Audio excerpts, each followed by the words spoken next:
Hi everyone, welcome back to my channel. Today I'm going to be reviewing the new release from Kayali that just came out.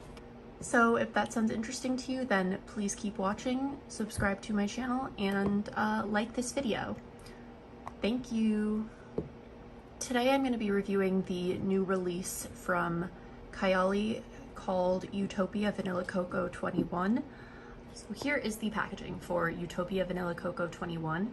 This is the 7th release from Kayali. Kayali started with 4 fragrances that they launched: Elixir, Musk, Citrus, and Vanilla. And each fragrance has a number, which is intended to signify how many times it was reformulated. So for example, this one is Utopia Vanilla Coco 21, meaning that they tweaked the formula 21 times to get what is in here. And so other than the 4 fragrances that Kayali first released, after that came Deja Vu White Flower 57, which is probably my favorite. It is one of my most used, most loved fragrances in my entire collection. And then between the release of this and the release of this was Sweet Diamond Pink Pepper 25. So I'll just set this behind here for now. So yeah, so here is Utopia Vanilla Coco 21 in the packaging. On the back, you get a list of the ingredients that the team at Kayali considers the most prominent, perhaps. So I'm just gonna open the box and take out the bottle. And this is not like a first impression. I've worn this maybe 8 times or so now. So yeah, I am pretty familiar with this perfume at the moment. Now on to my review of this fragrance overall. So I just wanna go back to what is listed on the box again. So according to this box, when you sniff this, you should primarily get pear, jasmine, coconut, sandalwood, and vanilla bourbon. All right, so those notes give me the impression that this is a very classic, typical kind of sunscreeny tropical fragrance with, you know, the jasmine, the coconut, the vanilla. I said it in my previous video, that's a scent profile that I am obsessed with, that I probably have over 30, I would say, fragrances in my collection that span sort of the price spectrum from probably between $10 and $20 to maybe over $250 a bottle. So I am a huge lover of that scent profile, and particularly I also want to note it's one that I don't mind having a lot of in my collection. So actually you can see this tray that I have some of my fragrances on right now. I can see just through the viewfinder, I can see Gucci Bloom, I can see Carnal Flower, and I can see Narcotic V by Nazumato. Those are all straightforward tuberose fragrances. So straightforward tuberose fragrances, and kind of tropically sunscreeny fragrances. Those are the two kind of accords or scent families of my perfume collection where I am very much a quantity over quality girl. Well, I feel like with the tuberoses, I actually am more quality over quantity. Not that I don't have a huge quantity of them, but I like these two, and even Gucci Bloom, considering the market overall, are both quite pricey fragrances. If there's a big tuberose scent out there, I will probably try to get my hands on it no matter what the price is. I just got totally sidetracked there, but the point is, this is a scent profile that I will buy in droves. Okay, so tropical fragrance. Now, what is it really? So I read that list of notes, and though those are all definitely in this, absolutely, this is much more of a creamy, lactonic, white floral fragrance than it is anything else. And what I mean by that is that though this has coconut in it, the fact that on Fragrantica and on the Huda Beauty website, it's listed as coconut milk, that is a much better descriptor of how the coconut exists within this fragrance than just as pure coconut, like the box would lead you to believe. And I think in saying that, it at least paints the picture for me that there is coconut milk kind of flowing through this melange of different notes, blending them together seamlessly and making this into a very creamy, lactonic, kind of addictive scent, but without sort of overpowering it and turning this into a sort of tanning oil fragrance. And I think it is because of the dimmed down quality of the coconut or coconut milk that allows a lot of the other notes in this fragrance to really shine. And more importantly is why I stand by my first impression of when I heard this release. I immediately thought, oh, it's gonna be like a summer version of this. It's gonna be like a summer flanker of this, basically, just based on reading the notes. And I still kind of stand by that. I still kind of feel like this is like a summer version of this. And don't get me wrong, this could be my favorite fragrance in my collection. I really do think it's my most worn in terms of like ever since I've had it. This is one of the most worn fragrances I've been wearing this past year, 2 years, whenever this came out. But this smells so not similar to, but it's very complementary and very much cut from the same cloth as this fragrance. This one, the Deja Vu White Flower 57. Okay, so that's first of all. So the notes listed for this fragrance on Fragrantica are coconut milk, pear blossom, honeysuckle, and Italian lemon at the top. So I think that the idea that it is pear blossom instead of pear, whether that's just a marketing thing or if that's like in actuality, I don't know if that's like considered a fantasy note or what the deal is. I don't know anything about like pear trees or the blossoms that pears have. I don't know anything about that, but I feel like listing it as pear blossom instead of pear tells the audience that it will give the fragrance a fruitiness in the opening and a slight juiciness, but it will only be slight. This is not really a fruity floral.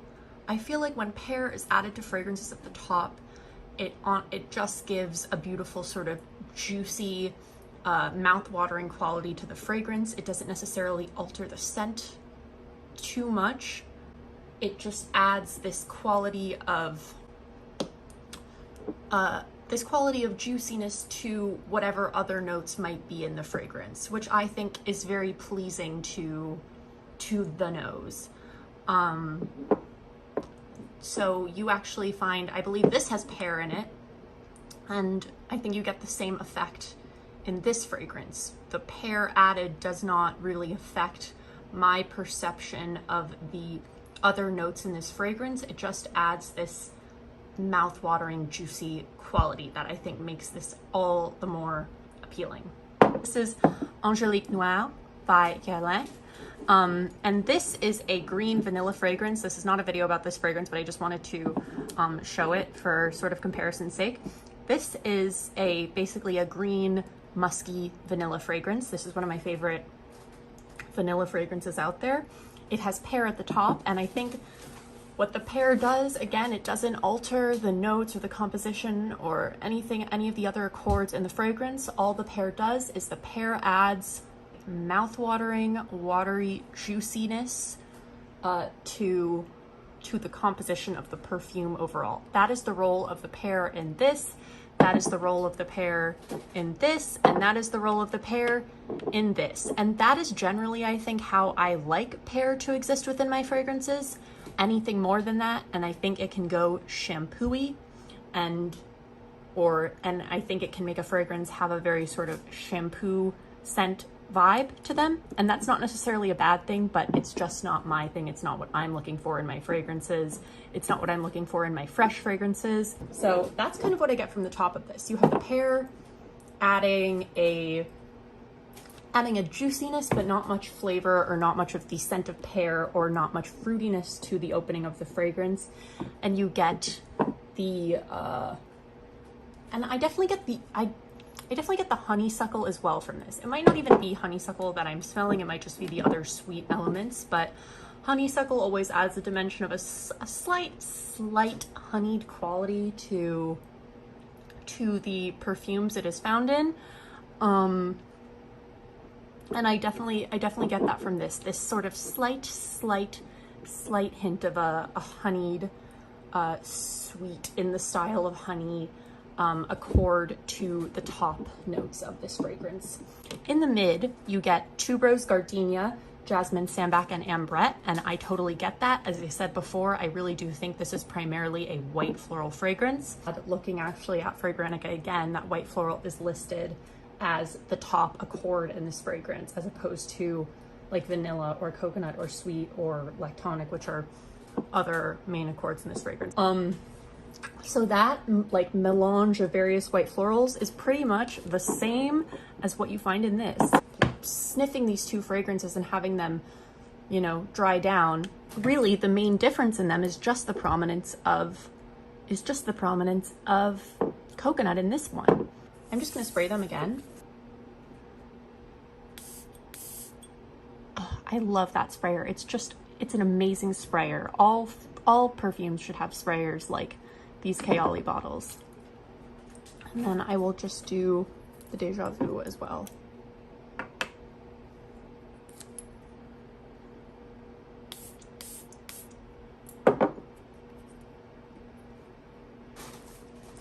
I have both fragrances sprayed on these blotter strips right here, and since they are not fully dried down yet, what I'm really getting is the white florals with just a hint of the coconut peeking through the Utopia. Other than that, these fragrances have a lot of similar qualities to them. They're really cut from the same cloth. And then in the base, you have bourbon, vanilla, sandalwood, patchouli, and musk. All right, so I just want to talk for a brief minute about this one, about Deja Vu, because the notes for this one are so similar to that one. So for Deja Vu, as top notes, you have nectarine, gardenia, and pear.